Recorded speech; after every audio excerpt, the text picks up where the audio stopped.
කල්පනී මත්සාන මේ විජයපුර දායින්දම්ම දර තමයි මම මෙහෙට ඇවිල්ලා අවුරුදු 11ක් වෙනවා. ඉතින් දර උදේ 4ට තමයි නැගිටින්නේ. 6 වෙන්න කලින් උයන්න ලිප්පත්තු කරනවා.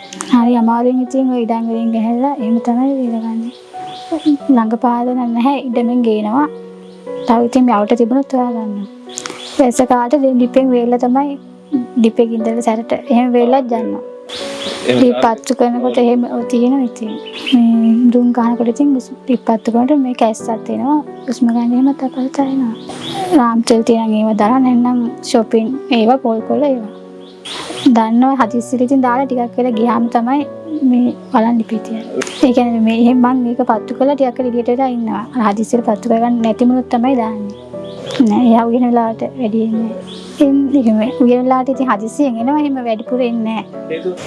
ඔය සමහරවිට ඇවිල්ලා ඉතින් ලිප්පත් වෙන තුහන් ඉතින් ලිපට පිම්බින්න එහෙම හදනවා. මම පාවිච්චි කළාම නෑ. අහලා තියෙනවා දැකලා තියෙනවා පාවිච්චි කළා. ලේසි කියලා. ඇත්තටම ගොඩක් සතුටුයි ආරංචි ලැබුණ වෙලේ ඉඳන්ම. කියන්නේ දර වලින් මේ වැස්ස දවසේම හරි අමාරු උයා ගන්න. ඉතින් මේ ගොඩක් සතුටුයි. දැන් ඒක මාරු මේ පුරව ගන්න පුළුවන්. ඇත්තටම සල්ලි නැති නිසා. අවශ්‍යතාවය තිබුණා. මේ දරුවගේ වියදම් ඒවා ඉතින් ගෙදර වියදම් වලට තමයි. මට තියෙන දර වෙන විදිහක් වහින්ද අසල්ට යම. හිතුවක නෑ දර යන්නේ බෑ කැලේ කන්දේ. මට ඉතින් සන්තෝෂයක් අපිට.